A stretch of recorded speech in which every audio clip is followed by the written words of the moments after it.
गणेशाय नमः।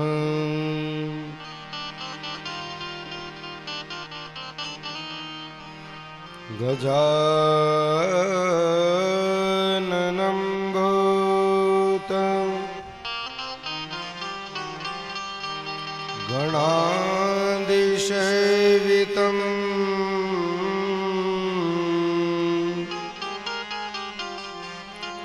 कपित्थजम्बो फलचारुभक्षणम्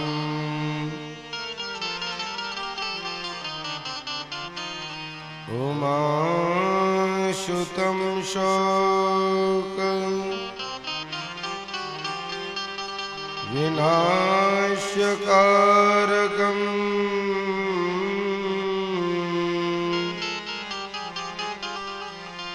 नमामि विघ्नेश्वरपाद पंकजम्।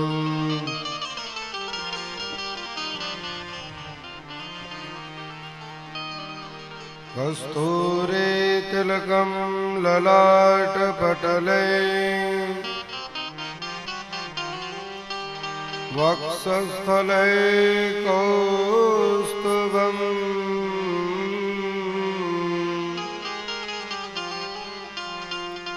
नासाग्रे वरमौक्तिकं करतले वेणुकरे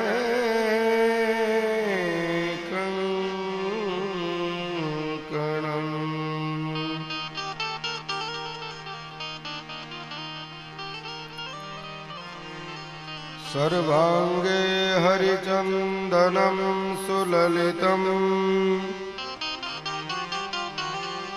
कंठे च मुक्तावले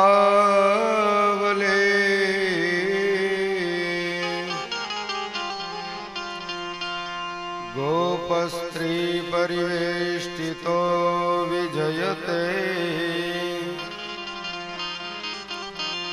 गोपालचो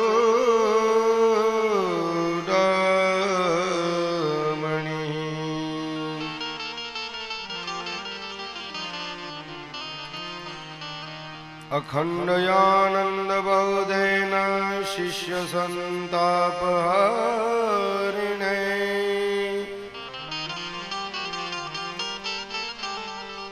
परमानंदरूपाय तस्मै श्री गुरुवे नमः। तस्मै श्री गुरुवे नमः। बोलिए श्री भागवत भगवान की जय। द्वारिकाधीश की जय। सद्गुरुदेव की जय। कृष्ण कन्हैया की ममाय मात की जय। सुरा दादा की जय। आसबाई मात की जय। क्षेत्रपाल दादा की जय। वासरा दादा की जय। हनुमान ज्योति महाराज की जय। एकादश महादेव की जय। सनातन धर्म की जय। गौ माता की जय। भारत माता की प्रेम से बोलिए नमः पार्वती पतये हर हर महादेव हर। कृष्ण लाल की जय। पधारो धीरजभाई, खूब आनंदनी વાત ધીરજભાઈ આપણે આજે ઉપસ્થિત થયા છે બાગ ગામથી. ખૂબ ખૂબ ધન્યવાદ. राजोवाच स्वधावानुगते कृष्णे यदुवंश विभूषणे कस्य वंशो भवत्पृथिव्या मेतदा चक्ष मे मुने श्रीशुक उवाच योऽन्त्यः पुरञ्जयो नाम भाव्यो बहार्द्रथो नृप तस्यामात्यस्तु शुक्नुको हत्वा स्वामिनात्मजम्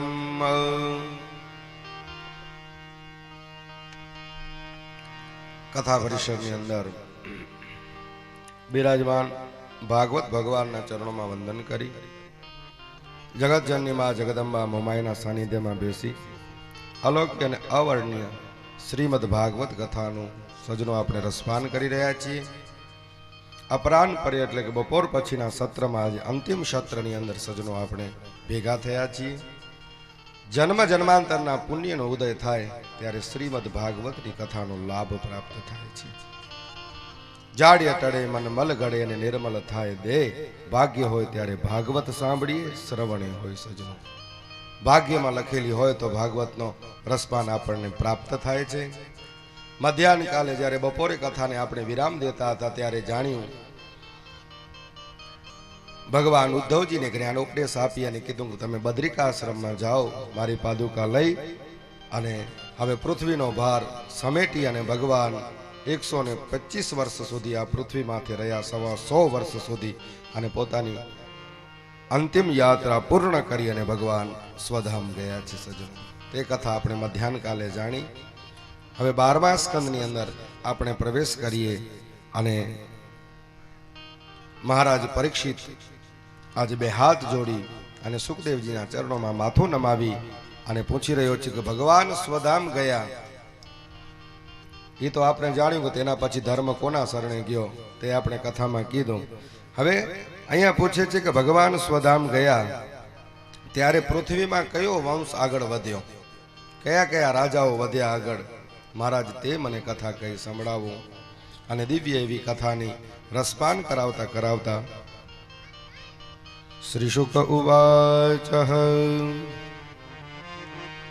યોન્ત્યઃ પુરંજયો નામ ભાવ્યો બાર્યદ્રથો નૃપ.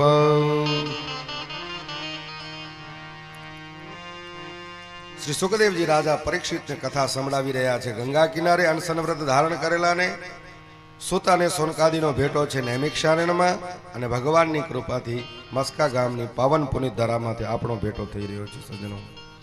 હવે અહીંયા કહે છે કે જરાસંધના જે પિતા હતા બૃહદ્રથ, તેમના વંશમાં પુરંજય અથવા તો રિપુંજય નામે અંતિમ રાજા થશે અને તે પોતાના મંત્રીનું નામ સુનક હશે. તેના સ્વામીને મારી નાખી અને પ્રદ્યોત એ રાજગાદી માથે બેસશે. તે કથા કહી સંભળાવી રહ્યા છે. પછી પ્રદ્યોત વંશમાં 5 રાજાઓ થશે. કલિયુગના રાજાઓની કથા છે. એમાં 5 રાજાઓ થશે. એ રાજાઓ 138 વર્ષ સુધી પૃથ્વીનો ઉપભોગ કરશે. તેના પછી શિશુનાગ નામના રાજા આવશે. એ પણ એમના વંશની અંદર 10 રાજાઓ થશે. એ 360 વર્ષ સુધી રાજ કરશે. તેમાં મહાન બળવાન નંદ અથવા મહાપદ્મ નામના એક રાજા થશે. કોઈ પણ શાસનનું ઉલ્લંઘન કરી શકશે નહીં. ક્ષત્રિયોના વિનાશમાં તે કારણ હોવાથી બીજા પરશુરામ જેવા હશે. તેના સુમાલ્ય વગેરે 8 પુત્રો અને તે 100 વર્ષ સુધી પૃથ્વીનો ઉપભોગ કરશે. એક ચાણક્ય નામથી પ્રસિદ્ધ એક બ્રાહ્મણ વિશ્વ વિખ્યાત એ થશે અને એ મૌર્યવંશી રાજાનો પૃથ્વીનું રાજ્ય કરશે. બ્રાહ્મણ સર્વપ્રથમ ચંદ્રગુપ્ત મૌર્યના રાજા પદ તરીકે અભિષેક કરશે. મૌર્ય વંશના 10 રાજાઓ થશે. એ કળિયુગના 137 વર્ષ સુધી પૃથ્વીનો રાજભાર સ્વીકારશે. તેમની કથા કહી સંભળાવી અને પછી કહે છે કે આ પૃથ્વી માટે અનેક લડતા રહેશે. પછી મગધ વિસ્ફુર્જિત નામના રાજા થશે. એ અનેક પૃથ્વી માથે લડતા રહેશે. પણ અંતે પૃથ્વી કોની છે? રાજા રામની છે. કોઈની થવાવાળી નથી આ પૃથ્વી. અંતસરવાળે રાજા રામની છે. એટલે આટલું કઈ વાત અને સમજાવી અને શ્રી સુખદેવજી રાજા પરીક્ષિતને પછી કળિયુગના ધર્મો અને કળિયુગના લોકોમાં આચરણ કેવો થશે કળિયુગની અંદર એ ભવિષ્યની અંદર ઉલ્લેખ કરીને બતાવી ગયા છે. શ્રી સુખદેવજી રાજા પરીક્ષિતને કહે છે કે પરીક્ષિત સાંભળો, ધર્મ, સત્ય, પવિત્રતા, ક્ષમા, દયા, આયુષ્ય, બળ એ ધીમે ધીમે લોકોની અંદર ઓછું થતું જશે. સ્મરણ શક્તિનો લોપ થશે. કળિયુગમાં જેની પાસે ધન હશે તેને જ લોકો કુળવાન અને સારા વ્યક્તિ માનશે. પૈસા હશે એને કને, બધાને નહીં માને. અને ધર્મ કલિયુગમાં મોટામાં મોટું સાધન કયું છે? કલિયુગની અંદર મોટામાં મોટું સાધન કયું છે? તો કે છે કે યહી કલિકાલન સાધન દૂજા, જોગ જગ્ય જપ તપ વ્રત પૂજા. યહી કલિકાલન સાધન દૂજા, જોગ જગ્ય જપ તપ વ્રત પૂજા. આ કળિયુગમાં મોટામાં મોટો સાધન કયો છે? આ કળિયુગની અંદર મોટામાં મોટું સાધન છે યોગ, યજ્ઞ, જપ, તપ, વ્રત અને પૂજા. આવા જ્ઞાન યજ્ઞ થતા રહે એ જ મોટામાં મોટું સાધન છે. એનાથી બીજું કોઈ મોટું સાધન નથી આ કળિયુગની અંદર. એટલે ભગવાન આજે શ્રી સુખદેવજી મહારાજ રાજા પરીક્ષિતને સંભળાવી રહ્યા છે કે જેની પાસે ધન હશે એવા જ વ્યક્તિઓ સારા માનવામાં આવશે, એવા જ કુળવાન માનવામાં આવશે, એવા જ લોકોને સદાચારી. પછી લગ્ન આદિ સંબંધોમાં તો કુળ કે શીલ કે એવું કાંઈ જોવામાં નહીં આવે. મરજી પ્રમાણે કાર્ય કરવામાં આવશે. પછી બતાવવામાં આવ્યું કે વ્યવહારમાં કુશળતા ઈમાનદારીને આધારે નહીં પરંતુ છળકપટને આધારે ગણતરી કરવામાં આવશે. વ્યવહારમાં કુશળ એને જ માનવામાં આવશે કે જે બોલવામાં કુશળ હશે. એ જ ઠગ ઠગ પાઈવાની વાતો કરીને બધાને મોહિત કરશે એવા જ લોકોને વ્યવહારમાં કુશળ માનવામાં આવશે. કે ચતુર હશે કે એનું માનવું કે એવું કાંઈ જ નહીં રહે.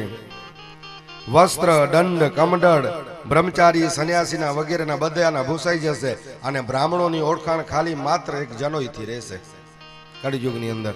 એવું બતાવ્યું, ચિહ્ન બતાવ્યા.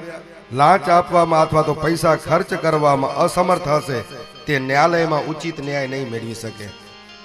અને બધા કરતા ગુનેગાર કોને ઠેરવવામાં આવશે?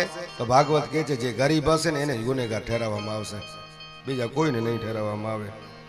જ્યારે જ્યારે દંભ વધશે, પાખંડ વધશે ત્યારે પ્રભુ પરમાત્માનો અવતાર થશે. પણ સજનો, જેને વધારે દંભી, જે પાખંડ કરશે એવા જ લોકોને સાધુ માનવામાં આવશે. સારા સારા કપડાં પહેરશે, સારા સારા ભગવા પહેરશે, સારી સારી ગાડીઓમાંથી ઉતરશે તો આપણે અંજાઈ જઈશું કે વાહ, આ મોટા માણસ છે, આ મોટા મહાત્મા છે. કારણ કે પાખંડનો જમાનો છે ને કલિયુગની અંદર, ને સત્ય ક્યાંક છુપાઈ જશે. લગ્ન માટે એકબીજાની સ્વીકૃતિ જ પ્રાપ્ત થશે. શાસ્ત્રીય વિધિ વિધાનથી કોઈ લગ્ન બાબત જોડવામાં આવશે નહીં. બે જણા મળી લીધું, છોકરાને છોકરીનો મન મળી જાય તો બસ અહીંયા, બાકી કાંઈ નહીં. જોડા મેળા મહારાજ પાસે જોડાવાની જરૂર નથી ને કાંઈ પૂછા જ નહીં કરે. મંગળ ડોઝ છે કે નાડી ડોઝ છે કે શું છે, હે પૂછા જ નહીં કરે. ખાલી એટલું જ. લોકો દૂરના તળાવને જ તીર્થ માનશે. નાનકડો તળાવ ક્યાંક જોશે ને એને જ તીર્થ માની લેશે, અહીંયા જ તીર્થ છે.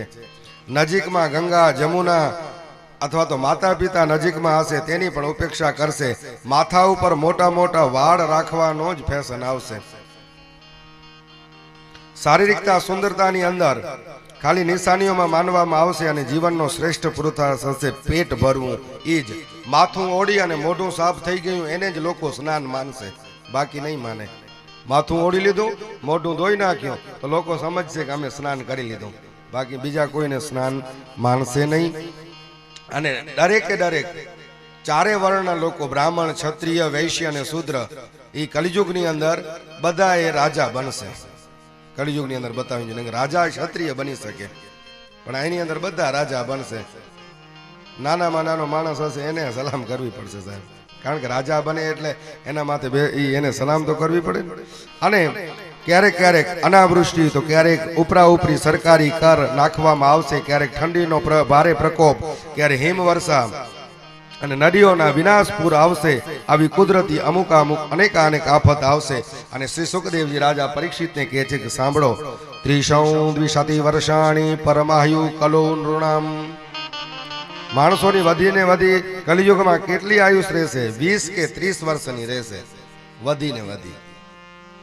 હવે તો આપણે જોઈ જ રહ્યા છીએ કે 35, 40, 50 વર્ષે લોકોને એટક આવવા લાગ્યા છે. એ આપણે જોઈ જ રહ્યા છીએ. હવે મોટી ઉંમર તો કોઈ કાઢશે, 50 વર્ષ કાઢશે એટલે કહેશે કે આ તો પૂરેપૂરું આયુષ્ય ભોગવ્યું. પેલા 100 વર્ષનું માનવામાં આવતું, હવે ધીમે ધીમે 50 વર્ષ કાઢશે. લાટ જિંદગી જીવી હોય બેનજી, બધા કહેશે લાટ જીવી ગયો 50. હવે તો 30 અને 40 વર્ષનું આયુષ્ય થશે સજનો. અને કળિયુગના દોષથી પ્રાણીઓના શરીર ક્ષીણ થવા લાગશે અને ધર્મમાં પાખંડ વધી જશે. ગાયો હશે ને એ બધી બકરીઓ જેવડી લાગશે. કલિયુગની અંદર ઓછું દૂધ આપનારી થશે. શ્રી સુખદેવજી રાજા પરીક્ષિતને કહે છે કે આકાશમાં વાદળોમાં વીજળીના ચમકારા તો ઘણા થશે, પણ વરસાદ પડશે નહીં. કળિયુગનો અંત થતા મનુષ્યના સ્વભાવ ગધેડા જેવી અસર જેવા થઈ જશે. ગુરુવસ્થામાં ભાર વહન કરનારા અનેક વિષયો બની જશે અને ધર્મની રક્ષા માટે સત્વગુણનો સ્વીકાર કરનારા ભગવાન પોતે અવતાર ધારણ કરશે. અને ક્યારે અવતાર ધારણ કરશે અને કોના ઘરે કરશે? તો તે વખતે સુખદેવજી રાજા પરીક્ષિતને કહે છે, સંબલ ગ્રામ મુખ્યસ્ય બ્રાહ્મણસ્ય મહાત્મનમ ભવને વિષ્ણુ યશઃ કલ્કી પ્રાદુર્ભવિષ્યતિ. હવે ભવિષ્યની અંદર ભગવાન કહે છે કે તે સમયમાં સંભલ નામના ગામમાં વિષ્ણુયશ નામના શ્રેષ્ઠ બ્રાહ્મણને ત્યાં ભગવાન કલ્કી રૂપે અવતાર ધારણ કરશે. અને કલ્કી રૂપે અવતાર ધારણ કરી ઘોડા માથે બેસી અને અનેકાનેક દુષ્ટોનું સંહાર કરશે. પણ એ કલ્કી અવતાર ક્યારે થશે? કે કીધું છે કે જે સમયે ચંદ્રમાં સૂર્ય અને બૃહસ્પતિ એક જ સમયે એકી સાથે પુષ્ય નક્ષત્રમાં પ્રથમ પલમાં હશે, તે રાશિમાં પ્રવેશ કરશે, ત્યારે કલિયુગનો અંત અને સત્યયુગનો પ્રારંભ થશે. કળિયુગનો કાળ દેવતાઓની વર્ષ ગણતરી પ્રમાણે 1200 વર્ષનો છે અને મનુષ્યના 4,32,000 વર્ષનો છે. મનુષ્યના આપણી ગણતરી પ્રમાણે 4,32,000 વર્ષનો કલિયુગ માનવામાં આવે છે. લગભગ મારા ખ્યાલથી 5,000 માથે થોડાક દિવસો વીત્યા છે, જાજા વીત્યા નથી. તોય આપણે આટલે સુધી આવી ગયા છે. કલિયુગ આવી ગયો, તોય આપણે કહીએ છીએ કલિયુગ આવી ગયો સજનો. કલિયુગના હજી તો જાજા દિવસો વીત્યા નથી ને લોકોમાં કપટ ભરાઈ ગયું, ધીમે ધીમે ચાલુ થઈ ગયું, નિશાની બધી દેખાવા લાગી. માલ હતો કર્મે ફિરે ને જીભ ફિરે મુખમાઈ, કલિયુગની નિશાનીઓ બધી. મનવા તો 14 ફેરે એસો સુમિરન નહીં. માલા તો કર્મે ફેરે, હાથમાં માળા હોય અને જીભ ફેરે મુખમાં, મનથી રટન તો થતું હોય પણ મનમાં 14 ફેરે. મન છે ને ચારે બાજુ ફરી આવશે, બધી ખબર પડી જશે મનને. હમણાં અમેરિકા જવું હોય તો કોઈ અટકાવવા વાળો નથી, બધી જગ્યાએ ઘરે જવું હશે તોય મન ફરી આવશે. માલા બનાઈ કાષ્ટ કી બીચ में डाला सूत, माला बिचारी क्या करे जब फेरन वाला कपूत. હે ફેરવા વાળો જ કપૂત મળ્યો તો માળા શું કરે બિચારી? ફેરન વાલા કપૂત. તો માલાનું એમાં દોષ નથી સજનો. આપણા મન ઉપર કાબુ રાખવું, મનને સ્થિર કરવું, તો કલિયુગના દોષો નડતા નથી. પ્રાતકાલમાં વહેલા ઉઠી જઈ સૂર્યનારાયણ ભગવાનના ઉદય થાય તેથી પહેલા જાગૃત થઈ અને સૂર્યનારાયણ ભગવાનની પૂજન પાઠ કરીએ. ઘરની અંદર તુલસીનો ક્યારો હોય, ગાયની સેવા કરીએ આપણે, તો આપણને કલિયુગના લક્ષણ નડતા નથી. વ્યવહારિક રીતે દીકરો આપણો ફરતો હતો, એને હાથ પકડીને બેસાડી લઈએ કે હાલ બેટા બેસ ભગવાનની પૂજા કરવા માટે, તો આપણને કલિયુગ નડતો નથી.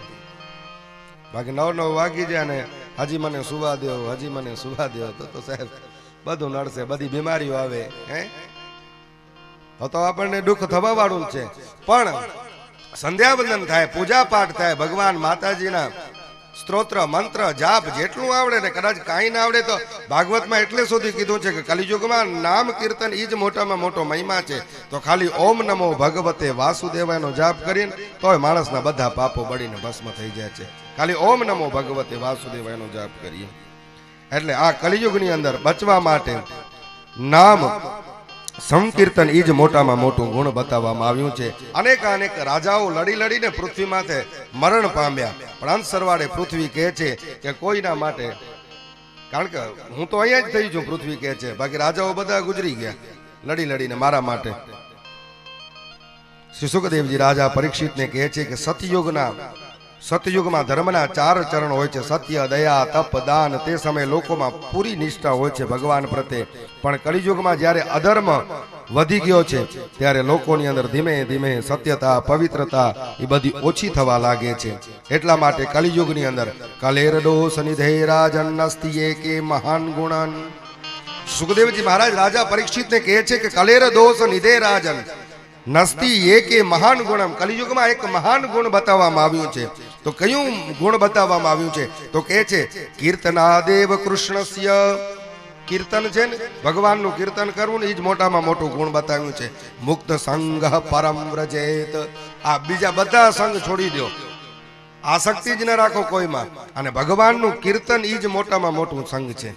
માણસને ભવસાગર તરવા માટે એ જ મોટામાં મોટો ગુણ છે, બીજો કોઈ નથી. આપણને ભક્તિ નિર્ભય ક્યારે બને? કે જ્યારે આપણે ભગવાન સાથે એક થઈએ ત્યારે આપણી ભક્તિ નિર્ભય બને. પેલા જૂના જમાનામાં વાર્તા આવતી હતી કે ગુરુ મહારાજ અને ચેલો બેઠા હતા, ધ્યાન કરતા હતા, અને ગુરુ મહારાજની સમાધિ લાગી ગઈ ભગવાનમાં. ગુરુ મહારાજની સમાધિ લાગી ગઈ ધ્યાનમાં, અને તે જ વખતે સિંહ આવ્યો એટલે ગુરુ મહારાજ તો બેઠા હતા, પણ તે વખતે શિષ્યએ સિંહને જોઈ લીધું અને શિષ્ય ઠેકડો મારીને ઊભો થઈને ભાગી ગયો. ગુરુ મહારાજને દગાવ્યા, પણ જેની સમાધિ ભગવાન સાથે જ લાગી ગઈ હતી એટલે ગુરુ મહારાજને ચિંતા ન હતી. પછી જ્યારે ગુરુ મહારાજની સમાધિ તૂટી એટલે શિષ્યએ કીધું કે મહારાજ સિંહ આવ્યો હતો, તમને ડર ન લાગ્યો? ત્યારે કીધું ના ડર ન લાગ્યો. અને પછી એક વખત 2 જણા બેઠા હતા અને વાંદરો ઠેકડો માર્યો. ગુરુ મહારાજ ડરીને શિષ્યના ખોડામાં બેસી ગયા.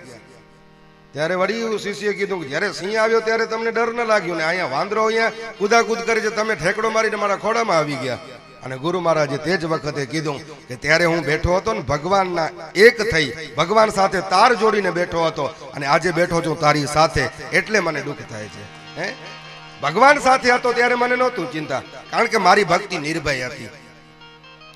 તે વખતે મારી ભક્તિ નિર્ભય હતી, અને આજે મારી ભક્તિ નિર્ભય નથી, કારણ કે તારી સાથે બેઠો છું. એટલે આપણામાં કહેવત છે ને, કાણાને ક્યારે કાણો ન કહેવાય. પણ ગુરુ મહારાજ હતા ને, શિષ્યને કે કાણાને કાણો ક્યારે ન કહેવાય. એને પૂછાય, કાણાને કાણો ન કહીએ અને કડવું લાગે વેણ. કાણાને કાણું કહીએ ને તો કડવું લાગે વેણ, પણ જરાક ધીમેથી પૂછવું, ધીરે રહીને પૂછીએ કેવી રીતે ખોયા નેણ. નેણ કેવી રીતે ખોયા? તો કે આવી રીતે ખોયા. બાકી મોઢામાંથી તમે કયો કાણાને કાણો કયો, સારું લાગે? ન લાગે ને? પણ જરાક ધીરે રહીને કહીએ કેવી રીતે ખોયા નેણ, તો સાહેબ નેણ જેવી રીતે ખોયા હોય એવી રીતે જ કહી દે, પણ એને મોઢામાંથી ન કહેવાય. તો અહીંયા ગુરુ મહારાજ કહે છે કે જો શિષ્ય તારે નિર્ભય ભક્તિ બનાવી હશે ને તો ભગવાનનું ધ્યાન કર. અને ભાગવત અહીંયા એ જ અનુસંધાન બતાવે છે કે આપણને ભક્તિ નિર્ભય બનાવી હશે ને, ડર વગરની બનાવી હશે ને, કલિયુગના દોષો આપણને હેરાન નહીં કરે ને, એટલા માટે નિર્ભય ભક્તિ માટે કૃષ્ણ કીર્તન મોટામાં મોટું સાધન છે. એનાથી મોટું બીજું કોઈ સાધન નથી, કૃષ્ણ ભગવાનનું કીર્તન. અને પછી કહે છે કૃતે ધ્યાયતો વિષ્ણુ ત્રેતાયામ જજતે મખે દ્વાપરે પરિચર્યાયામ કલૌ તદરી કીર્તનાતઃ.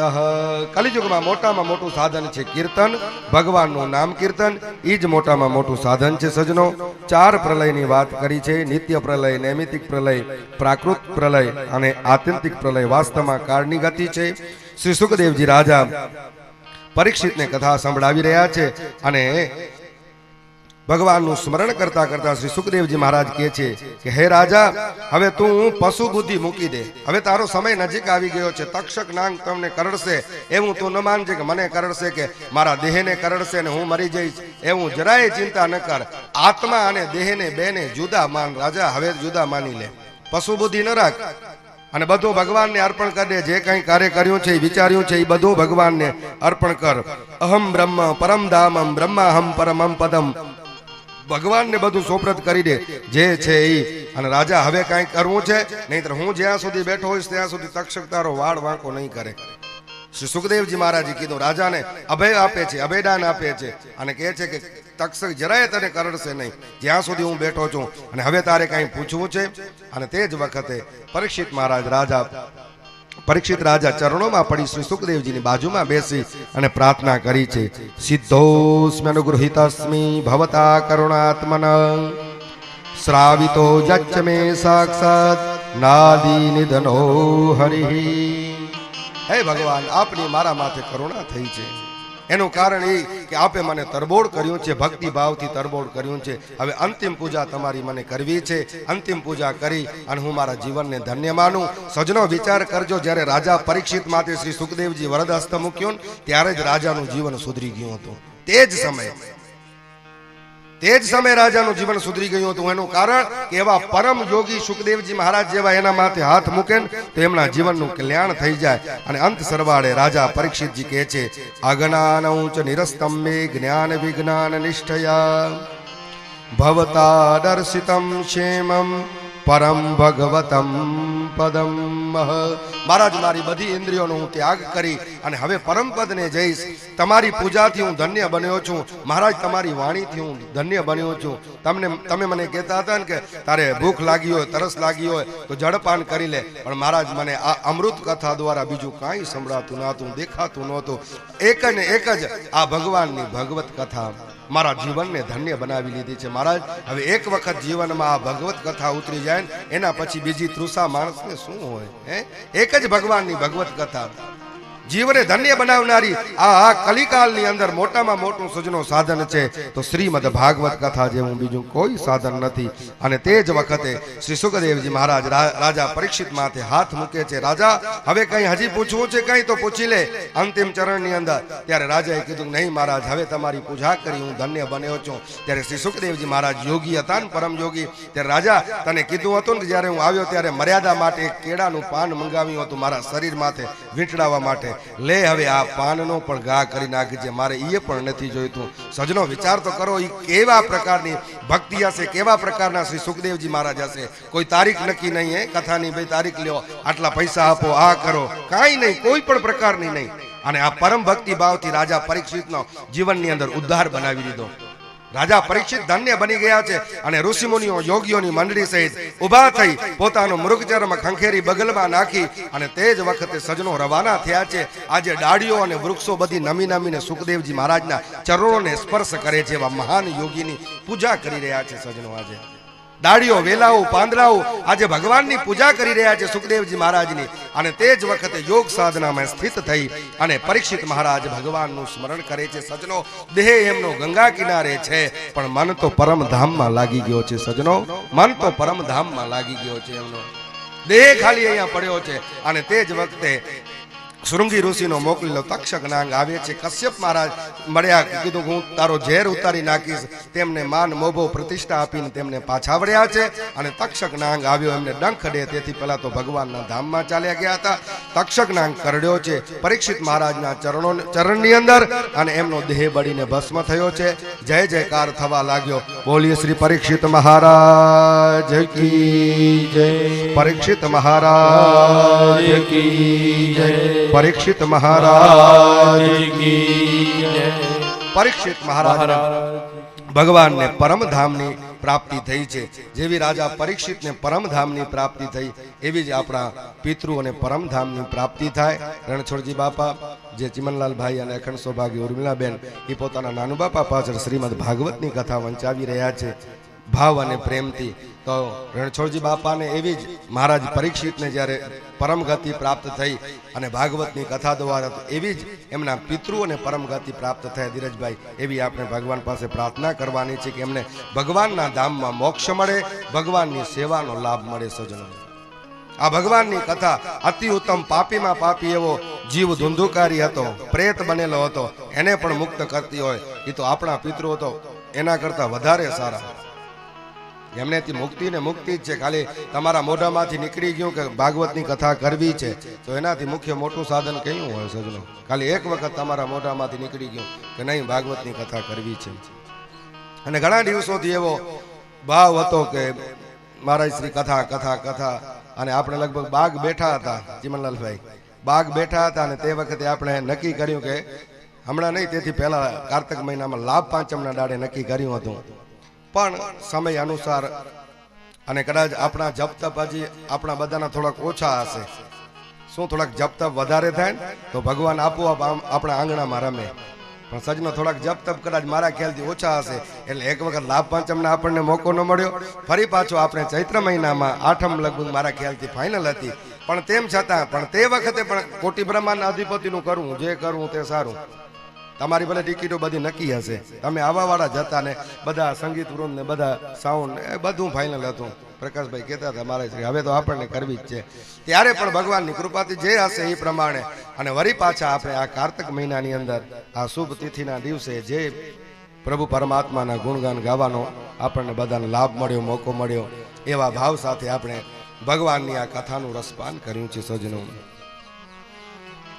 પછી ત્યારબાદ માર્કંડેયજીની તપસ્યા અને વરદાન પ્રાપ્તિની કથા કઈ સંભળાવી છે પ્રલયકાળની અંદર. અને ભગવાનના આયુધ્યોની માર્કંડેયજીને શંકર ભગવાનનું વરદાન પ્રાપ્ત થયું. સૂર્યગ્રહણો વિશે કથા કઈ સંભળાવી. અને પછી ભાગવતની વિશેષ સૂચિ, જેને આપણે હુંડી કહીએ આપણી ભાષામાં, કે મારા હુંડી સંભળાઈ જાય છેલ્લેથી, તો એ આપણી ભાષામાં ઊંડી એટલે મુખ્યત્વે વસ્તુ એ કે આપણે કહીએ ને કે ઊંડી સાંભળી એટલે આખી ભાગવત મળી જાય. પણ એવું નથી. હવે લોકો કલિયુગમાં ખાલી ઊંડી જ વંચાવીને ઘર ભેગા થઈ જાય. આખી ભાગવતનો લાભ મળતો હોય તો એ 7 જ દિવસમાં, એક જ દિવસમાં 7 ગાંઠોને પાણી દઈ દે. પણ નહીં, જે પ્રમાણે થતું હોય એ પ્રમાણે. તો આપણે મહાપુરાણમાં પ્રથમ સ્કંદમાં ભક્તિ યોગ નો મહિમા જાણ્યો, વ્યાસ અને નારદનો સંવાદ જાણ્યો. બીજા સ્કંદની અંદર, પહેલા સ્કંદની અંદર રાજા પરીક્ષિતને શ્રાપ થયો, ગંગા કિનારે આવ્યા. અને બીજા સ્કંદની અંદર તેમને ધ્યાન, યોગ, વિધિ અને બ્રહ્માંડનું વર્ણન સંભળાવ્યું. ત્રીજા સ્કંદની અંદર વિદુરજી અને ઉદ્ધવજીનો ભેટો થયો, તે કથા આપણે જાણી. અને બ્રહ્માંડની ઉત્પત્તિ, વિરાટ પુરુષની ઉત્પત્તિ વગેરે જાણ્યું. પછી ચોથા સ્કંદની અંદર મરીચી વગેરે પ્રજાપતિઓ અને દક્ષના યજ્ઞનો વિંધવંશ, ધ્રુવ નો કથા અને પૃથુ મહારાજનો. પાંચમા સ્કંદમાં પ્રિયવ્રત રાજા, નાભી, ઋષભદેવ, ભરતજીના ચરિત્ર, 7 દ્વીપ, સમુદ્ર વગેરેના ખંડોનું નિર્માણ સાંભળ્યું. છઠ્ઠા સ્કંદમાં પ્રચેતાઓ અને દક્ષની કથા અને તેમની ઉત્પત્તિની કથા સાંભળી. 7મા સ્કંદમાં પ્રહલાદજી, દૈત્યરાજ, હિરણ્યકશિપુ એમની કથા સાંભળી. 8મા સ્કંદની અંદર મન્વંતરોની કથા અને ગજેન્દ્ર મોક્ષની કથા સાંભળી. વિષ્ણુ ભગવાનના અવતાર, કુર્મ, મત્સ્ય, વામન, ધન્વંતરી વગેરે સાંભળ્યા. સમુદ્ર મંથન વગેરે જાણ્યું. 9મા સ્કંદમાં ઇક્ષ્વાકુ રાજાના વંશનું વર્ણન અને તેનો વંશ વિસ્તાર એ સાંભળ્યો. અને ભગવાન ચંદ્રવંશમાં જન્મ્યા તેમની કથા સાંભળી. 10મા સ્કંદની અંદર ભગવાન પૂતનાને માર્યા, સક્તાસુરનો ઉદ્ધાર કર્યો. તૃણાવ્રત, બકાસુર, વત્સાસુર, ધેનકાસુર, પ્રલંબાસુર બધાનો સંહાર કરી ભગવાન ગોવાળોની રક્ષા કરી, ગોપીઓની રક્ષા કરી. અજગરથી નંદબાબાને છોડાવ્યો, ગોપીઓની રક્ષા કરી. ઇન્દ્રનો ગર્ભ ઉતારી ગોવર્ધન ભગવાને ધારણ કર્યો. શંખચૂડ, અરિષ્ટાસુર, કેસી નો વધ, કંસનો વધ, બલરામજી વગેરે ત્યાં કને જઈ ભગવાનના લગ્ન ઉત્સવ વગેરેની કથા આપણે સાંભળી. અને અંત સરવાળે 11મા સ્કંદની અંદર ભગવાન બ્રાહ્મણો દ્વારા સાપ થયું ઈ અને ઉદ્ધવજી અને ભગવાનનો સંવાદ, નવજોગેશ્વરોની કથા અને 24 ગુરુઓની કથા અને ભગવાન સ્વધામ ગયા તેની કથા. અને 12મા સ્કંદની અંદર કલિયુગના રાજાઓના લક્ષણ અને તેમના વર્ણોની કથા. અને અંત સરવાળે સુત પુરાણજી મહારાજ કહે છે કે પતિતમ સ્ખલિતાશ્ચાર્થમ શ્રુત્વા વિવસો બ્રુવન હરે નમ ઇત્યુચ્ચાર મુચ્યતે સર્વપાતકમ. જે મનુષ્ય પડતા અથડાતા અથવા તો દુઃખ ભોગવતા હરે નમઃ અથવા તો ભગવાનનું સ્મરણ કરશે, એના બધા પાપો બળીને ભસ્મ થશે. અને પછી પુરાણોની રચના બતાવી. એમાં કેટલા હજાર શ્લોક છે તો બ્રહ્મ પુરાણમાં 10,000 શ્લોક, પદ્મ પુરાણમાં 55,000 શ્લોક, વિષ્ણુ પુરાણમાં 23,000 શ્લોક, શિવ પુરાણમાં 24,000 શ્લોક, શ્રીમદ ભાગવતમાં 18,000 શ્લોક, નારદ પુરાણમાં 25,000 શ્લોક, માર્કંડ પુરાણમાં 9,000 શ્લોક, અગ્નિ પુરાણમાં 15,400 શ્લોક, ભવિષ્ય પુરાણમાં 14,500 શ્લોક, બ્રહ્મ વૈવર્ત પુરાણમાં 18,000 શ્લોક, લિંગ પુરાણમાં 11,000 શ્લોક, વરાહ પુરાણમાં 24,000 શ્લોક, સ્કંદ પુરાણમાં 81,100 શ્લોક, વામન પુરાણમાં 10,000 શ્લોક, કુર્મ પુરાણમાં 17,000 શ્લોક, મત્સ્ય પુરાણમાં 14,000 શ્લોક, ગરુડ પુરાણમાં 19,000 શ્લોક, બ્રહ્માંડ પુરાણમાં 12,000 શ્લોક. આ પ્રમાણે બધા પુરાણોની સંખ્યા કુલ મળીને 4 લાખ થાય છે. તેમાં શ્રીમદ ભાગવત એ 18,000 શ્લોકનું છે. એનું જે કોઈ પાન કરે અથવા તો શ્રીમદ ભાગવતજીને સુવર્ણના સિંહાસન પર પધરાવી અને કોઈ બ્રાહ્મણને દાન દે તો એને માતાના ઉદરમાં ફરી પાછું આવવા પડતું નથી. અને ભાગવતજીનો અંતિમ શ્લોક લઈએ. નામ સંકીર્તનમ યસ્ય સર્વ પાપ પ્રણાશનમ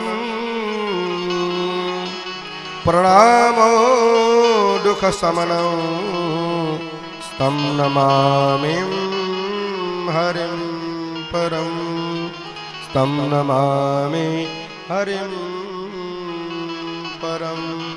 बोलिए श्री भागवत भगवान की जय, દ્વારિકાધીશ કી જય।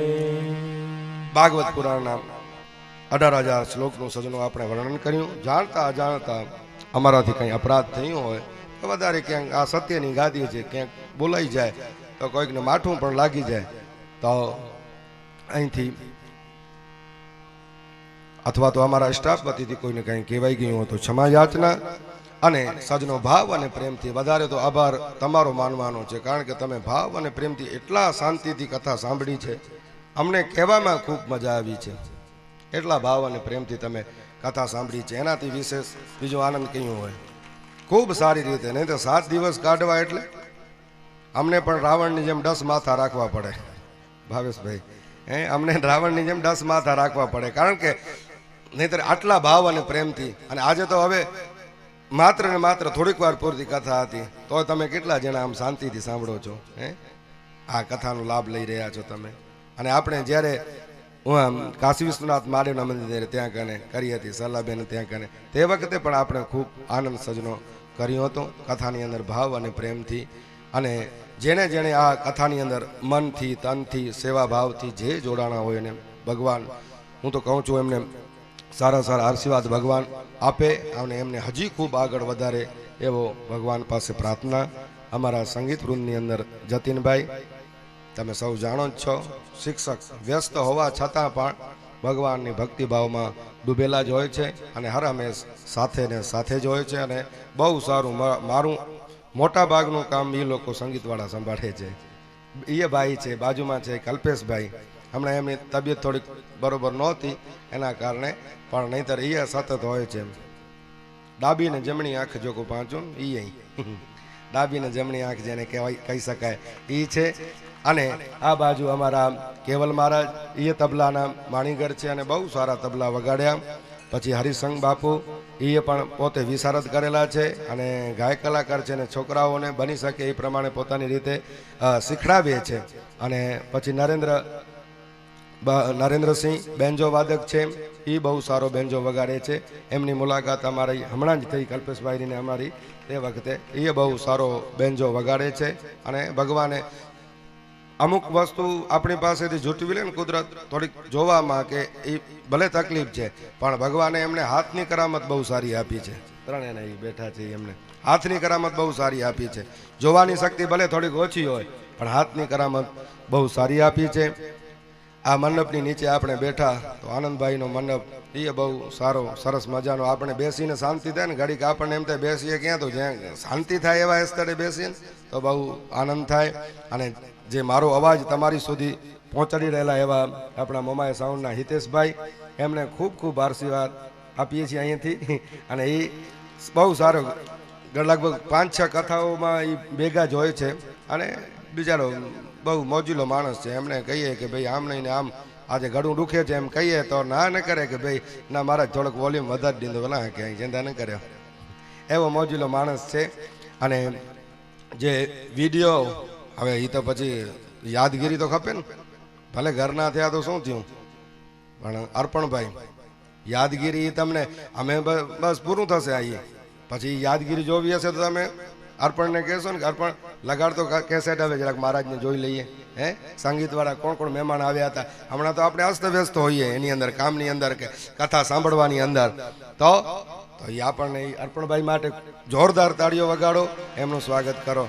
કારણ કે એ સતત ભલે કુદરતી જે રીતે હોય પણ એટલો મેનેજમેન્ટ સારું કરે છે કે જકડી રાખે છે એની અંદર, અહીંયાથી અહીંયા ને બધાને એવી રીતે। એ પણ એડિટિંગનું કરવું બહુ મુશ્કેલ કામ છે, તો એ પણ ઘરના છે તો એ શું થયું, પણ આભારને પાત્ર છે। અહીંયા સવાર સાંજ પૂજા પાઠ કરાવી અને કાકા શ્રી મહેન્દ્રભાઈ, એમનો પણ ખૂબ ખૂબ આભાર। અને મન અને તનથી જે કોઈ જોડાયેલા હોય એ બધા સર્વોનો આભાર વ્યક્ત કરું છું। વિશેષમાં ફરી પાછો તમારો ધન્યવાદ। અને નિસ્વાર્થ ભાવે એકદમ બેસી અને સરસ મજાની કોઈએ મને રોકટોક કર્યા વગર તમે કથા સાંભળી એ બદલ તમારો ફરીથી ખૂબ ખૂબ આભાર માનું છું। અત્યારેથી અહીંથી વ્યાસપીઠથી અને જેનો સરળ સ્વભાવ છે 8 દિવસમાંથી લગભગ આજે તમે ચિમનલાલભાઈનો અવાજ સાંભળ્યો હશે, નહીં તો લગભગ મારા ખ્યાલ મને એમ કે તમે બોલતા નહીં હો પણ બોલો છો, સારું કહેવાય. મને પ્રકાશભાઈ તો કહેતા હતા કે ખાલી એમની રાઇટિંગ મારા જોજો તમને મજા આવશે, પણ બોલે પણ સારું છે. ભલે ટૂંકા શબ્દો બોલ્યા પણ ઘણું બધું કહી દીધું. બપોરના સમયે જ્યારે બોલ્યા ત્યારે ઘણું બધું સમજાવ્યું. એટલે એમનો અવાજ નહીંતર 2 માણસોનો અવાજ બધાને નમતા જ હતા, અને માણસ નમે એ સૌને ગમે. હે એ 2 માણસો બધા નમતા જ હતા. એનું કારણ કે સરળ સ્વભાવ છે, અને કોઈ ઉપાધિ નહીં, વ્યાધિ નહીં કે ભાઈ આમ કરો કે તેમ કરો. કોઈને ભાઈ અમારા ઘરે કથા છે તો ફલાણું કરી નાખજો, ઢીકણું, કોઈને નહીં, કોઈને સલાહ નહીં, સૂચન નહીં. એમનું પણ વિશેષ રૂપે આભાર. અને વધારેમાં વધારે પહેલેથી કરીને છેલ્લે સુધી મારી સાથે સંપર્કમાં રહ્યા એવા પ્રકાશભાઈ, એમનું પણ આભાર વ્યક્ત કરીએ છીએ. ધીરજભાઈનું આપણે આભાર વ્યક્ત કરી છે સંચાલનમાં, કે કોઈક મહાનુભાવો આવ્યા તેમની સાથે વાત મેળાપ એમનો પણ. અને જે કોઈ એની અંદર જોડાણા છે, એ દિલીપભાઈ હોય કે એમના ધર્મપત્ની હોય કે બેનશ્રી હોય, અર્પણભાઈના વાઇફ એ હોય કે જે કોઈ એની અંદર તમારી દીકરીઓ બધી જમાઈઓ બધા જે કોઈ જોડાણા અને તન મનથી સેવાઓ કરી કુટુંબીજનો બધાને અહીંયાથી સર્વ પ્રકારે આશીર્વાદ. અને વિશેષમાં આજે અમારા મિત્ર શ્રી ભાવેશભાઈ આવ્યા છે, એમનો પણ અહીંયા હૃદયપૂર્વક આભાર વ્યક્ત કરીએ છીએ. મિત્ર ભાવે છે, સહપાઠી ભાઈ છે, અને રામજી મહારાજના સુપુત્ર છે, મસ્કા ગામના જ છે. અને ભગવાનની કૃપાથી રામજી મહારાજ મળ્યા હતા, આવ્યા હતા, આશીર્વાદ દઈ ગયા હતા. પણ ભગવાનની કૃપાથી 2 મિનિટ માટે હરિનામ સંકીર્તન કરી અને ત્યારબાદ લાંબો થશે.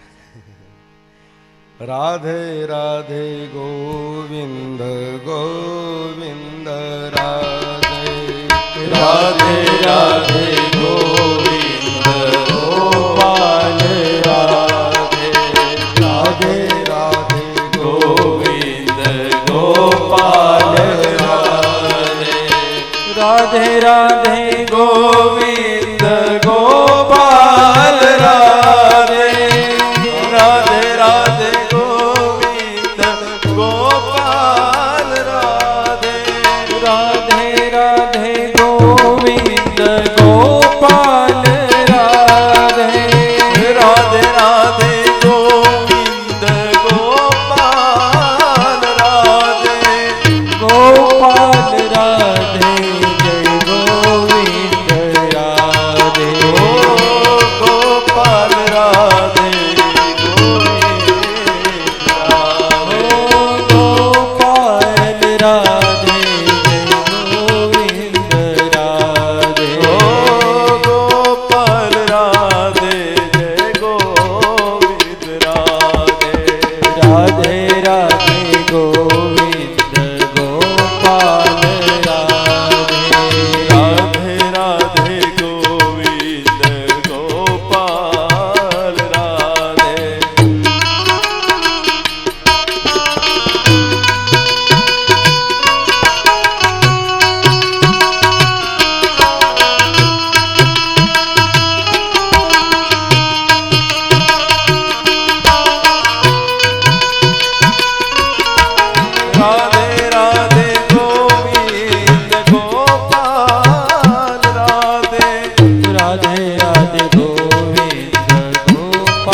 बोली श्री भागवत भगवान की जय, द्वारिकाधीश की जय, सद्गुरुदेव की जय, कृष्ण कन्हैया लाल की जय, पितृनारायण भगवान की जय, आज के आनंद की जय, क्षेत्रपाल दादा की जय, सुरा दादा की जय।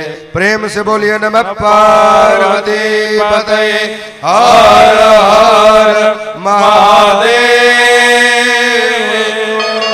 हाथ ऊपर ज राखजो, 3 वखत हरे नमः बोलवानुं छे। पहेला हूँ बोलीश, मारी पाछळ तमे बोलजो।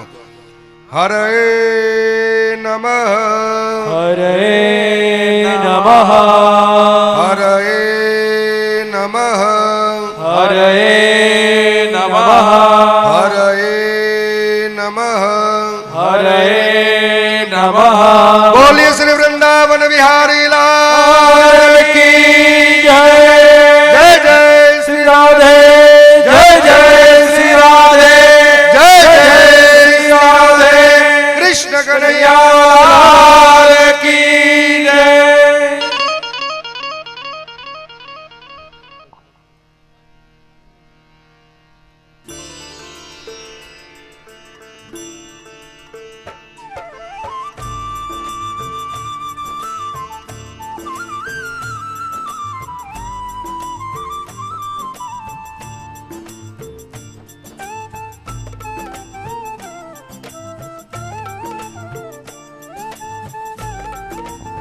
હાલો આજે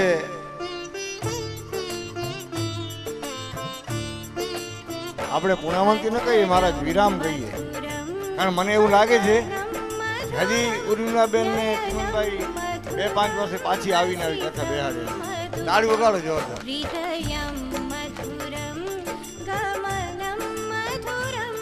હું અહીંયા આવ્યો છું અનુસરવા કાંઈ કહેવાને આવ્યો નથી. હું અહીંયા આવ્યો છું અનુસરવા કાંઈ કહેવાને આવ્યો નથી. તું મને તારામાં સમાવી દે. હું અહીં તરવા માટે આવ્યો નથી.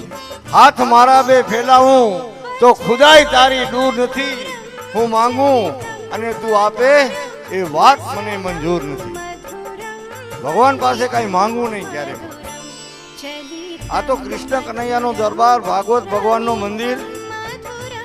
આપ સૌ જાણો છો કે જે ઘરની અંદર ભાગવત બેસે ને એ ઘર 3 પેઢી નહીં પણ 71 પેઢી સુધી એ પાવન જ રહે છે. એમાંય મારા જેવા મારી જાતને તુચ્છ માનનારો હું અહીંયા આવવાનું મન થઈ જાય. હું એક વાત કહી દઉં, જો પોતાના વખાણ કરવા ને એ એક આત્મસલાકા છે. આપઘાત કરવો અને પોતાના વખાણ કરવા સરખા છે. હું કહી દઉં તમને, પોતે પોતાના વખાણ કરે ને કે લાલો રાંધે ખીચડી ને લાલો પોતે ખાય, લાલો રાંધે ખીચડી ને લાલો પોતે ખાય. આમાં વખાણ થાય નહીં. પણ મને ખરેખર મારા શ્રી આજે 3 વાગે મને 2-3 જણા ફોન કર્યો, અમે તારા ઘરે આવીએ છીએ. ઇલેક્શન ચાલુ છે ને, મેં કીધું હમણાં સમય નહીં આપું, 6 વાગે પછી આવજો. મને કે તું ચૂંટણીમાં ઉભોવાનો છે. મેં કીધું ના, ચૂંટણીથી મોટો ભાગવત ભગવાન કૃષ્ણ ભગવાન છે. મારે હું જવાનું છે. આજે છેલ્લો દિવસ છે. ગઈકાલે મને આખો દિવસ રોકી દીધો, અહીંયા પહોંચવા નથી દીધો. પણ એ મારી નિર્ભરતા પોતાની હોય ને ત્યારે માણસ ભગવાન પાસે પૂછી ન શકે. પણ વિશેષ હું તમને કાંઈ કહેવા નથી આવ્યો. કીધું નહીં કે કાંઈ કહેવા આવ્યો નથી, કંઈ અનુસરવા નથી આવ્યો. અહીંયા તો કાંઈક અનુસરવા આવ્યો છું, કાંઈક લેવા આવ્યો છું ભગવાન પાસેથી કે ભાઈ મને ખાલી આશીર્વાદ આપી દેજો. વધારે જો અહીંયા જેટલા છે ને એટલા બધા જે કે આપણામાં કહેવત છે ને, વિંધાણા એટલા મોતીડા, બાકી હરાયા. જે અહીં આવ્યા છો તમારા પ્રેમ ભાવ અને લાગણી લઈને આવ્યા છો, એમના ચિમનભાઈ અને ઉર્મિલાબેનના આમંત્રણથી કાંઈ એને સારું લગાડવા નથી આવ્યા, પણ ભગવાન પાસે તમારો કાંઈક ને કાંઈક લઈને આવ્યા છો. એટલે ભગવાન તમારું બધાનું ભલું કરે એવા હું શ્રી કૃષ્ણ અને ભાગવત ભગવાન પાસે એવા આશીર્વાદ માંગુ છું તમારા માટે. મને આ મહારાજ એટલા ગમે છે, એમની કથા મને એટલી ગમે છે. કથા તો ઘણી સાંભળી છે. એક દિવસ મેં વાતે કરી હતી કે સુખદેવજી મહારાજે પહેલા ત્યાંની આ આપણી પાવન ધરતી, જો બ્રાહ્મણો છીએ, બ્રાહ્મણો આપણે છીએ, આપણાથી આપણા પોતાના વખાણ થાય, કો વખાણ ન થાય. આપણે શું છે ખબર છે, આળસુ છીએ. મહારાજે કીધું 9 વાગે ઉઠીએ, પાઠ પૂજા કરીએ નહીં, ભગવાનનું નામ લઈએ નહીં. પણ એક એવી સુખદેવજી મહારાજની ઈચ્છા થઈ હશે કે રાજગોર સમાજની અંદર એક બ્રાહ્મણ વક્તા અને કથાકાર મૂકવું. એના માટે આમને આમ કઈ નથી આવતું. ઓલા ભજનમાં કીધું છે, મૂલ ચૂકવવા પડતા એને, મૂલ ચૂકવવા પડતા સંતોને. આમને આમ થાય નહીં. પણ આ એટલા માટે એની ભૂમિકા પહેલા બાંધી. એટલે સૌ પ્રથમ ભગવાન પાસે સુખદેવજી મહારાજ, કારણ કે ઋષિ હતા, બ્રાહ્મણ હતા, એણે એક માંગણી કરી કે હિન્દુસ્તાનની અંદર, ગુજરાતની અંદર, કચ્છમાં ગુંડિયારી શેખાઈબાગની અંદર એક જટુ મહારાજને મૂક્યો. એના માટે જોરદાર તાળી પાડો. મારા ઉદરમાં એક એવી વ્યક્તિત્વ પાકી જેની અંદર કે સવારના વહેલું ઉઠવો, પૂજા પાઠ કરવા, નિત્ય કર્મ કરવા અને પોતાનો આ વ્યવસાય બનાવી લીધો. એના પછી એને પ્રણાલિકામાં, એની લાઈનમાં, એની લીટીમાં પ્રભુ મહારાજને મૂક્યો. કારણ કે આમાં સંસ્કાર આવતા આવતા પેઢીયું ખપે. સમજ્યા? પેઢીયું જોઈએ. આમને આમ સંસ્કાર નથી આવતા ને સંસ્કારને બગાડવા ને તો પેઢીની જરૂર હોતી નથી. 2-5 દિવસમાં તમારું નામ ખરાબ થઈ જાય. જટુ મહારાજના ઘરે પ્રભુ મહારાજ જન્મ્યા ને પ્રભુ મહારાજના ઘરે નમો નારાયણ. આ નારાયણ આપણે જેને ખરેખર આપણે ગુરુ માનવા જોઈએ, આપણા ધર્મના એક ગ્રંથના ગુરુ, આપણા ધર્મના ગુરુ, આપણી જાતના ગુરુ, આપણે બ્રાહ્મણોના ગુરુ કહેવાય એવા આપણી વચ્ચે મહારાજ શ્રી. હા, વાંધો બધું અમારા ઉપર જ હોય. બેસી જાઉં છું બધી. એટલે મારો કહેવાનો અર્થ તમે સમજ્યા ને, તાત્પર્ય કે કેટલી પેઢીઓ જ્યારે ખપી જાય ને ત્યારે કાંઈક ને કાંઈક પેદા થાય. હવે હું તમને કીધો તો ને, હજી એ કહું છું ને, તમે કહો તો અહીંયા નહીં પણ નરેન્દ્ર મોદી બેઠો ને એની સામે કહી દઉં કે 1100 કે 11,000 બ્રાહ્મણો તમે અહીંયા લઈ આવો ને, એમાંથી 11 ને તારવીને ભેરા કરો, એમાંથી આ બ્રાહ્મણ છે. જો તમને એમની કદર હોય તો એની વક્તવ્ય, એની મૂકવાની જે શૈલી છે. કારણ કે હું મારા જ અભણ માણસ છું, 2-3 ચોપડી ભણ્યો છું, મને જાજો કંઈ જ્ઞાન નથી. પણ તમારા જેવા જ્ઞાનોની સામે બેસીને થોડું જ્ઞાન આવી ગયું છે. આ એ ભગવાનની કૃપા હોય, નકર થાય નહીં. અને જટુ મહારાજ આજે 85-86 વર્ષના મને લાગે છે હશે. કેટલા વર્ષ છે મહારાજ? 87-90 જ આજુબાજુ. એના માટે જોરદાર તાળી પાડજો. ખરેખર આજે સન્માન કોઈનો નહીં કરો ને તો હાલશે. આ વ્યક્તિ તો આપણી વચ્ચે બેઠી છે મિસાલ, એનો સન્માન કરજો. હું કહું છું, કહેવા ને હજી એ કરજો. હું કહું છું કારણ કે તમે પછી મોટો માણસ થાય એટલે હા એને વડે પોતાના બાપુજીને કહી આંકે કરો ખબર પે. ખરેખર હું કહું છું કે ભૂલો ભલે બધું બીજું, મા બાપ ને ભૂલશો નહીં. હમણાં હું પરમ દિવસે રાતના મુસલમાનોની તકરીરમાં ગયો તો ત્યારે એમના જે બુખારી સાહેબ હોય ને, ઈ આ બોલ્યા હતા. વિચાર કરો, એમને કહેતા હતા કે તમને જો જન્નત જોતી है, अगर आपको जन्नत चाहिए तो माँ की कदमों में जाओ, अम्मा की कदमों में जाओ. કારણ કે હું બધા ધર્મોમાં જાઉં છું, મને આમંત્રણ આવે એટલે પહોંચી જાઉં, પછી જોઉં નહીં કે આ કોણ છે. પરમની રાતના ગયો તો બાગની અંદર, ત્યાં એના બાબા સાહેબ એમ કહેતા હતા કે ભૂલો ભલે બીજું બધું, મા બાપને ભૂલશો નહીં, અગણિત છે ઉપકાર એના, એને વિસરશો નહીં. એટલે મારો કહેવાનો અર્થ એ છે, કદાચ છોકરાઓને સંસ્કાર નાખવા એ આપણો હાથની વાત છે. નાનો છોકરોને કેવા સંસ્કાર આપવા. ભાગવત ભગવાનની મંડપમાં છોકરો ચંપલ પહેરીને આવે ને તો કોકની નજર પડે, ભલે તમારો છોકરો એને કહેવાનું ચંપલ બહાર ઉતારી આવો. બરાબર છે ને? એટલે મારો અર્થ એ છે કહેવાનો. પણ જાજો મહારાજ. હા, અને બીજો જાજો કાંઈ તમારી સામે ભાષણ મને કરવું નથી. આવતીકાલે છે ને હવન, આવતીકાલે હવન છે. હવનનો પણ લાભ લેજો બધા મોજથી. કારણ કે આ 7 દિવસ તમે કથા સાંભળીને 8મો હવનનો ન લ્યો ને તો બધું અધૂરું રહી જાય કામકાજ. અને આમ મહારાજ માટે હું એટલા માટે તમને બધાને કહું છું ને, આ જતીનભાઈ જે ગાય છે ને, એની ગાયકીમાં મીઠાશ કેટલો છે. અને આટલાથી 7 દિવસ ત્યાં ગાય છે, ક્યાંય તમે એવું એનો એક લબજ નહીં સાંભળ્યું હોય કે જેની અંદર આપણે એમ થાય કે આ શું ગાય છે. બધો પૌરાણિક જૂના વખતનું, બધી આરતી, આ તે ગીત, લોકગીત. હમણાં કૃષ્ણ જન્મમાં લોકગીત પણ સારા ગયા હતા. ઓલા ભાઈ બીજા હતા એ પણ મારે તૈયાર સન્માન ના કરી. એટલે આપ સૌ કથા પ્રેમથી સાંભળી, આપ બધાનો આભાર ખૂબ ખૂબ. અને મહારાજ શ્રી વહેલી તકે ક્યાંક બીજી તમારી કથા થાય ને અમને કદાચ એ ઘરધણી આમંત્રણ મોકલે તો અમને ફોન કરજો, તો કોઈકની કથા સાંભળવા આવશું હૃદયપૂર્વક. અને હું તમને કહું છું કે આ વિરામ છે, પૂર્ણાવંતી નથી કથાની. શું છે? આપણે જ્યાં સુધી ફરીવાર અહીંયા કથા ન બેસે ત્યાં સુધી વિરામ. ચિમનભાઈ ને ઉર્મિલાબેન ધ્યાન રાખજો આ મારા શબ્દોને. શબ્દ એક શોધો ત્યાં સંહિતા નીકળે, અને જ્યાં કૂવો ખોદો ત્યાં સરિતા નીકળે. શબ્દ એક શોધો ત્યાં સંહિતા નીકળે, અને જ્યાં કૂવો ખોદો ત્યાં સરિતા નીકળે. આ તાસીર છે અલગ ધરાની, અહીંયા તો મહાભારત વાવો અને એમાંથી ગીતા નીકળે. તમે વિચાર કરો, યુદ્ધના મેદાનમાં મહાભારતમાં મારો મારોનો અવાજ, અને એની વચ્ચે કૃષ્ણ પોતાની ગીતા સંભળાવી હતી. એટલે કે છે કવિ દાદ દુલાભાઈ આકાશ કે શબ્દ એક શોધો ત્યાં સંહિતા નીકળે, અને જ્યાં કૂવો ખોદો ત્યાં સરિતા નીકળે. અલગ તાસીર છે આ ધરાની, અહીંયા તો મહાભારત વાવો તો એમાંથી ગીતા નીકળે. આ તો છે ભોજ અને કાળીદાસના ખંડેરો, અહીંયા સહેજ નખથી ખોતરો તો કવિતા નીકળે. કારણ કે ભોજ અને કાળીદાસની કવિતાઓ તો તમે બધી સાંભળી હશે. એટલા માટે આપ સૌએ શાંતિથી પ્રેમથી સાંભળ્યો, મને પણ સાંભળ્યો, એ બદલ આપ સૌનો ખૂબ ખૂબ આભાર. જય માતાજી, જય સમાજ. આ ભાવેશભાઈ શાસ્ત્રી અહીં પધાર્યા છે. એ મસ્કાના એક શાસ્ત્રી છે, અને આપણા નારાયણભાઈનું. અને ભાવેશભાઈને કહું છું તો ભલે તમારી ઉંમર નાની છે, પણ આવા કથાકારોને સાંભળ્યું એક દિવસ તમે પણ સારા કથાકાર બની જશો. આવો પધારો ભાવેશભાઈ. નારાયણભાઈનું કરો સન્માન, અને સન્માન ડોર હવે તમારે સંભાળવાનું છે. શંકરભાઈ ભગવાનની નાથાણી શાસ્ત્રીજીનું સન્માન કરશે. પધારો ભાઈ, સારું લઈ આવ્યો. પધારો પધારો હિંમતભાઈ અને ભાવના ભાભી.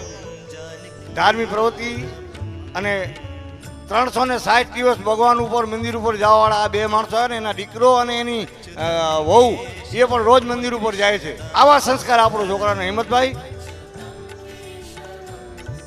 યજમાન પરિવારનો પણ એ સન્માન કરવા ઈચ્છી રહ્યા છે. તો શ્રી ચિમનલાલભાઈ કરસનજી ઉઘાણી અને અખંડ સૌભાગ્યવતી ઉર્મિલાબેન ચિમનલાલ ઉઘાણી, આપ સ્ટેજ ઉપર જ રહેશો, કારણ કે ઘણા બધા સન્માન લેવાના છે. તો કલ્પેશભાઈ ભગવાનજીભાઈ નાથાણી અને લાભશંકરભાઈ ભગવાનજી નાથાણી પરિવાર અત્રે ઉપસ્થિત થઈ પ્રથમ શાસ્ત્રીજીનો ભાવ પૂજન કરો. જોરદાર તાળીઓથી વધાવી લો. બોલીએ મમ્માએ માત કી જય. આ બેન પણ કથાકાર છે અને ખૂબ સત્સંગી છે. મુંબઈમાં પણ ઘણા બધા સત્સંગ અને કથા કીર્તન કરી રહ્યા છે, ત્યારે આપણી વચ્ચે એ પણ આપણા સમાજનું ગૌરવ કહેવાય. બેન શ્રી એ પણ ઉપસ્થિત, એમનો આપણે અત્યારે આવકારીએ છીએ. અને કલ્પેશભાઈ પણ ખૂબ મોટું નામ છે. એમના ભાઈ શ્રી લાભશંકરભાઈ એ પણ સમાજમાં અગ્રેસર છે. તો અને હવે પછી ચિમનલાલભાઈ કરસનજી ઉઘાણી અને અખંડ સૌભાગ્યવતી ઉર્મિલાબેન ચિમનલાલ ઉઘાણીનો તેઓ સન્માન કરી રહ્યા છે.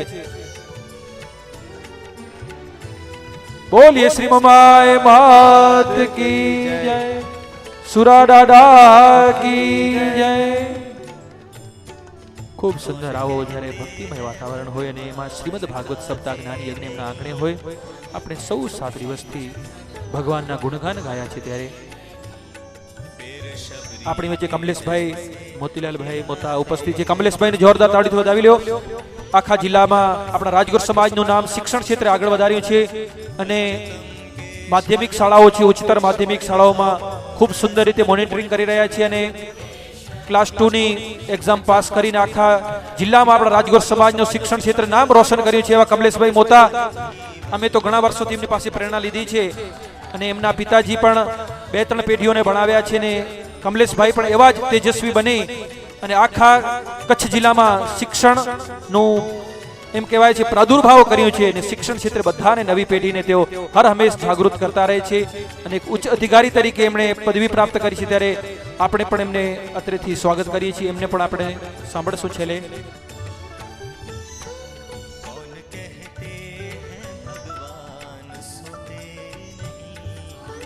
મહેન્દ્રભાઈ જેઠાલાલ મોતા અને એમના ભાઈ અનુપભાઈ જેઠાલાલ મોતા એ પણ ઉપસ્થિત છે, અને એમને શાસ્ત્રીજીનો ભાવ પૂજન કરવું છે. સાથે શ્રી ચિમનલાલભાઈ અને ઉર્મિલાબેન આપણા યજમાન શ્રી છે, એમનો એને ભાવ પૂજન કરવું છે. અને અનુપભાઈએ તો છેલ્લા 7 દિવસથી કથા શ્રવણ કરી છે, તો અનુપભાઈ માટે જોરદાર તાળી વધાવી લેજો. એ રામ ભક્ત છે, બાપુના ઘણી બધી કથાઓ શ્રવણ કરી ચૂક્યા છે. અને મહેન્દ્રભાઈ પોતે પણ એક કલાકાર છે, રાત્રે એમનો પ્રોગ્રામ પણ હતો ટ્રેક ઉપર.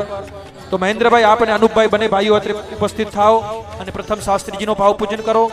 અને યજમાન પરિવાર જે ચિમનલાલભાઈ અને ઉર્મિલાબેન છે, એમનો પણ આપ સ્વાગત કરો. ભગવાન રામ હોય કે કૃષ્ણ હોય, જેના પર પ્રીતિ છે રામાયણની લગભગ બધી ચોપાઈઓ એમને કંઠસ્થ છે એવા બંને ભાઈઓ સતત ભગવાન રામની સેવા અને આરાધનામાં જ લીન રહે છે એવા બંને ભાઈઓ આજે આપણી વચ્ચે ઉપસ્થિત છે. શાસ્ત્રીજીનો ભાવ પૂજન કરી રહ્યા છે. બોલીએ શ્રી રામચંદ્ર ભગવાન કી જય.